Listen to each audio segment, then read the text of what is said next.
আমরা যারা মোহাম্মদপুরে বসবাস করি, মোহাম্মদপুরের বাসিন্দা, আমাদের হৃদয়টা অত্যন্ত ব্যথিত এবং আমরা ভারাক্রান্ত। আমাদের ভারাক্রান্ত হৃদয়ের দিকে হয়তো তাকিয়ে মামুনুল হক সাহেব কোনো কঠোর পদক্ষেপ নিচ্ছেন এবং এ বিষয়ে আমাদেরকে আশ্বস্ত করেছেন।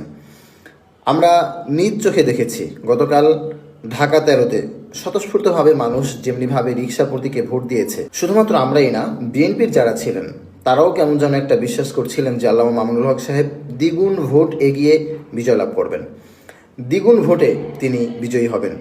এটি হচ্ছে বিএনপির যারা কর্মী এবং বিএনপির যারা পোলিং এজেন্ট ছিলেন তাদের বক্তব্য ছিল এই। গতকাল নির্বাচন সম্পর্কে দু একটা কথা বলি। গতকাল নির্বাচনে আমরা সকাল থেকে নিয়ে সারাদিন মামুনুল হক সাহেবের সঙ্গে ছিলাম, বিভিন্ন কেন্দ্র আমরা পর্যবেক্ষণ করেছিলাম। তো আমরা সেখানে দেখেছি যে যতগুলো বুথ ছিল প্রত্যেকটা বুথে হচ্ছে আমাদের রিক্সার ভোটারদের ভিড় রয়েছে।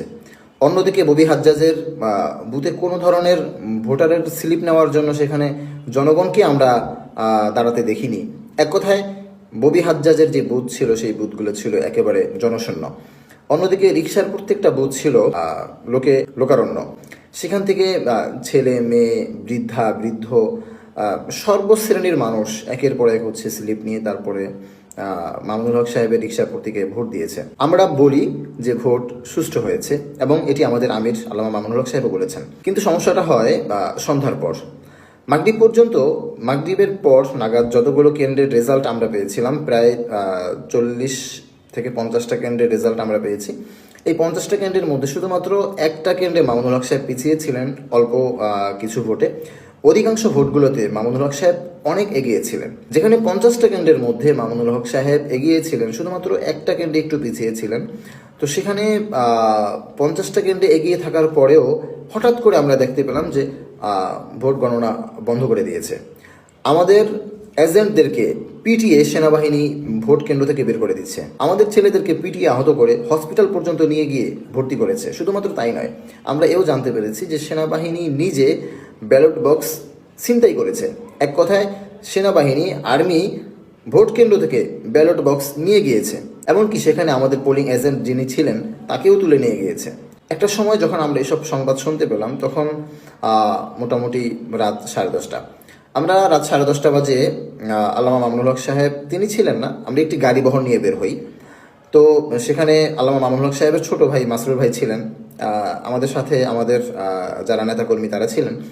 আমরা পুরো মোহাম্মদপুর, আদাবর, শেরে বাংলানগর একটা টহল দেই যে বর্তমান কী অবস্থা এটি আসলে আমরা পর্যবেক্ষণের জন্য। তো সেখানে আমরা টহল দিয়ে দেখি যে বিভিন্ন কেন্দ্রে ভোট গণনা স্থগিত। এমনকি আমরা এও জানতে পেরেছি যে তারা কোনো ধরনের ফলাফল ঘোষণা করছে না, তারা ঝুলিয়ে রেখেছে।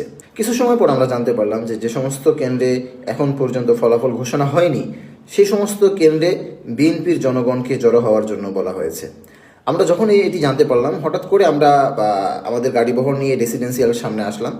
সেখানে আসার পর আমরা দেখতে পেলাম যে সেখানে বিএনপির কমপক্ষে 2000 কর্মী রাস্তার মধ্যে বসে আছে, রাস্তা ব্যারিকেড দিয়ে। কোনো যানবাহন সেখানে তেমন চলাচল করতে পারছে না।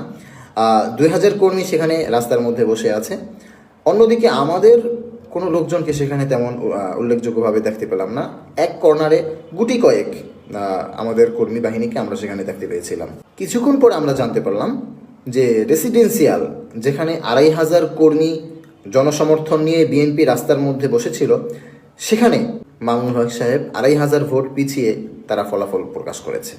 তখন আর আমাদের বুঝতে বাকি নেই যে এখানে ইঞ্জিনিয়ারিং হচ্ছে। আমরা নিশ্চিতভাবে ধরে নিয়েছি যে ভোট হয়তো সুষ্ঠু হয়েছে, কিন্তু মাগরিবের পর থেকে যে সমস্ত কেন্দ্রে গণনা শুরু হয়েছে, যখনই এটি নিশ্চিতভাবে আমরা বলা বলি করছিলাম যে মামুনুল হক সাহেব পাশ হয়ে যাচ্ছে, ববি হাজ্জাজ হেরে যাচ্ছে, তখনই তারা ইঞ্জিনিয়ারিংয়ের মাধ্যমে তাদের পকেটে ববি হাজ্জাজের টাকা ঢুকিয়ে আল্লামা মামুনুল হক সাহেবকে হারিয়ে দেয়। আল্লামা মামুনুল হক সাহেব নিশ্চিতভাবে 13 আসনে জয়ী হয়েছেন, এতে কোনো সন্দেহ নেই। 13 আসনের সকল ভোটার, অন্তত 80% ভোটার আল্লামা মামুনুল হক সাহেবকে ভোট দিয়েছেন, এতেও কোনো সন্দেহ নেই। তবে আল্লামা মামুনুল হক সাহেব হারলেন কি করে? আসলে পরিষ্কার কথা হচ্ছে তাকে হারিয়ে দেওয়া হয়েছে। তাকে হারিয়ে দিল কারা? তাকে হারিয়ে দিয়েছে বর্তমান প্রশাসন। তাকে হারিয়ে দেওয়ার পিছনে এককেন্দ্রিকভাবে তারা কাজ করেছে। তারা ববি হাজ্জাজের হয়ে মোহাম্মদপুরে কাজ করেছে, যেটি আমরা স্পষ্টভাবে দেখেছি। তো এই যখন আমরা দেখতে পেলাম যে কেন্দ্রগুলোর ভোট গণনা স্থগিত রয়েছে, হঠাৎ করে জানতে পারলাম যে 80টা কেন্দ্রের গণনা প্রকাশিত হয়েছে।